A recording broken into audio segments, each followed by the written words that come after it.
Okay, now moving to your second question. Your question is the triangular side walls of a flyover have been used for advertisements. The sides of the walls are 122 meter, 22 meter and 120 meter. बेटा हमने देखा हुआ है कहीं पर भी आप जब कहीं आउटिंग के लिए भी गए हो तो आपने देखा होगा कहीं कोई ब्रिज बनता है तो उसके नीचे जहाँ फ्लाईओवर बना हुआ है तो वहाँ साइड पर वॉल्स होती हैं. उन साइड वॉल्स को कई बार वो अपनी एडवर्टीजमेंट्स के लिए लोग यूज़ करते हैं. ठीक है. सो हमारे पास क्वेश्चन है that the sides of the walls are of dimension 122 metre, 22 metre and 120 metre. The advertisements yield an earning of ₹5,000 per metre square per year. तो उन जो एडवर्टीजमेंट्स जो लगाते हैं, जो कई अपने फ्लैश कार्ड्स लगा देते हैं, ठीक है, तो वो जो लगाते हैं उनके लिए दे हैव टू पे द रेंट पर ईयर. तो यहाँ पर क्या है रेंट देना? It is ₹5,000 per metre square. 1 metre square area को कवर करने के लिए they have to pay a rent of ₹5,000 for 1 year. Now a company hired one of its walls for 3 months. अब एक कंपनी ने एक वॉल हायर कर ली for 3 months. Now how much rent did it pay? The question is कि उन्होंने कितना rent pay किया होगा for 3 months. Okay, now let's go with the solution. This is the flyover. These are the side walls on the two sides. Dimensions. Okay, so the sides given to us are 122 meter, 22 meter and 120 meter, and earning is ₹5,000 per meter square per year, and the time is 3 months. We have to find the rent for these 3 months. If we go with the solution, we are having A 122 meter, B 22 meter, C 120 meter. So using these I can find the semi-perimeter, that is A plus B plus C upon 2, 122 plus 22 plus 120 upon 2, that is 264 upon 2 equal to 132. यहाँ तक clear हो गया? हमें इस एक side wall की हमें dimension दी हुई थी, हमने उन डायमेंशंस को यूज़ करके पहले सेमी पेरीमीटर निकाला. Now area of the triangular walls के लिए we will be using the Heron's formula, and that is under the root s, s minus a, s minus b, s minus c. s की value बेटा हम 132 निकाल चुके थे. So 132 multiply by 132 minus a is 122, then 132 minus 22 that is b, and 132 minus c that is 120. आपने ये सारी values लिखी एंड मैंने जो सोल्यूशन जैसे निकाला, it is 132 multiply by 10 multiply by 110 and multiply by 12. अब बेटा मैं अगर इसके फैक्टर्स बनाऊँ, 132 के फैक्टर्स हैं 11 into 12, 10 as it is, 110 क्या बन जाएगा 11 into 10, 12 as it is. Now using the square formula, तो मैं इनको क्लब कर लूँ, 11 और 11 को एक तरफ रख लिया, 12 into 12 को अलग से इनका एक पेयर बना दिया, 10 into 10 का अलग से एक पेयर बना दिया. नाउ जब मैं इसे स्क्वायर रूट की प्रॉपर्टी यूज़ करते हुए बाहर लेके जाऊँगी, I will be having 11 multiply by 12 multiply by 10, that is 1320 meter square. Means this is the area of the wall, triangular wall. Now earning from advertisements on the triangular wall is ₹5,000 per meter square per year. अच्छा, means कि per year means 12 months के लिए 1 metre square का जो rent है it is ₹5,000. So rent of 1 metre square per year that is 12 months is ₹5,000. Then rent of 1 metre square per month क्या हो जाएगा? 12 months का अगर इतना है तो 1 month का कितना हो जाएगा? It will be 5,000 upon 12. Similarly, length of 1 meter square for 3 months कितना हो जाएगा? Multiply this fraction by 3. अच्छा बेटा, अभी हमने 1 मीटर स्क्वायर के लिए निकाला था, बट मेरा एरिया आया है 1320 metre square. So rent of 1320 that is 1320 metre square is 5,000 upon 12 multiply by 3 जो हमने भी पिछले स्टेप में किया था, and multiply by 1320.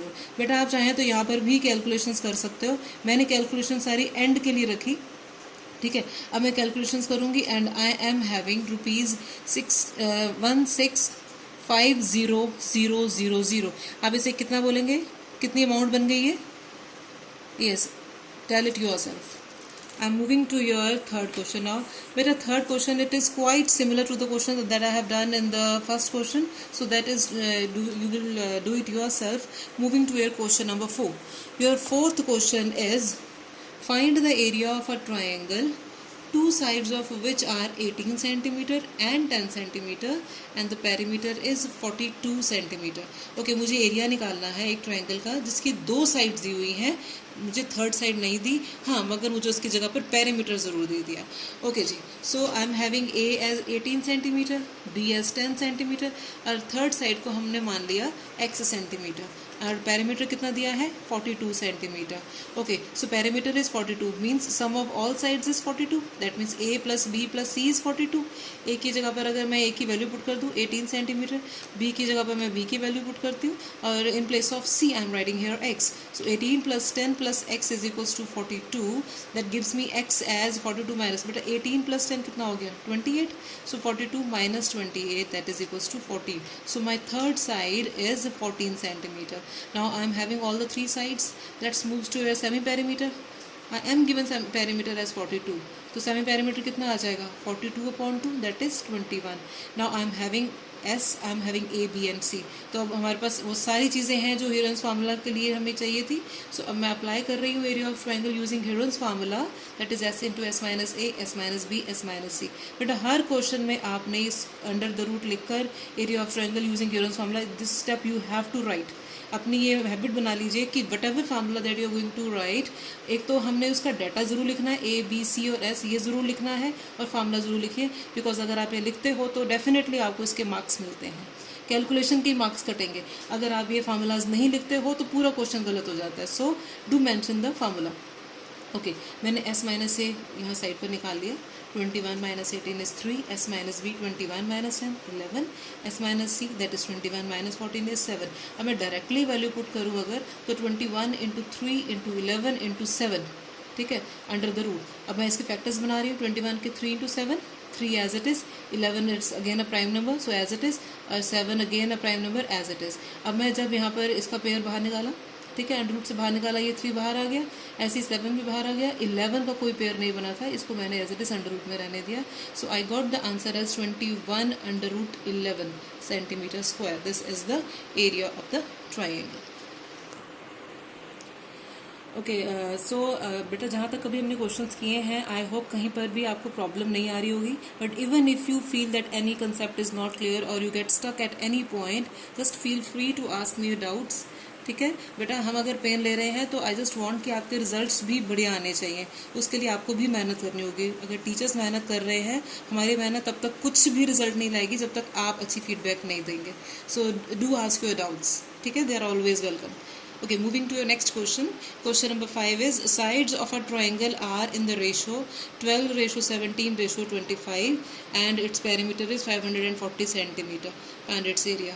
Again, easy question है ना. साइड्स आपको दी हुई हैं, बट इस बार आपको साइड्स एग्जैक्ट वैल्यू में ना देकर रेशो में दे दी है और आपको पेरीमीटर दिया है. आपने रेशो वाले क्वेश्चंस किए हुए हैं. रेशो वाले क्वेश्चंस में we always have to consider a fixed value. ठीक है, so let's have the fixed value be x. Then the sides of the given triangle are A is equals to 12x, B is 17x and C is 25x. और perimeter कितना दिया हुआ है हमें 540 centimeter. Okay, so using the formula for perimeter, that is sum of all sides, I got 12x plus 17x plus 25x is equals to 540. I added all these three. 12 plus 17 कितना हो गया ये आपके पास 29, 29 plus 25 is 54. So 54x is equals to 540. Then what is the value of x? 540 upon 54 that is 10. तो अब मेरे पास value exact जो आएगी साइड की, A is 12 into 10 that is 120, B is 17 into 10 that is 170 and C is 25 into 10 that is 250. Right, so when I am having all these three values, then my semi perimeter is A plus B plus C upon 2. That is, if I add them all divided by 2, I will get 270. Now S minus A निकाल सकते हैं, 270 minus 120, S minus B 270 minus 170, S minus C 270 minus 250. अब बेटा आपके पास area of the formula, area of triangle है using Heron's formula. Put the value, get the answer, write the calculations yourself, and sixth question you all will do yourself. Thank you.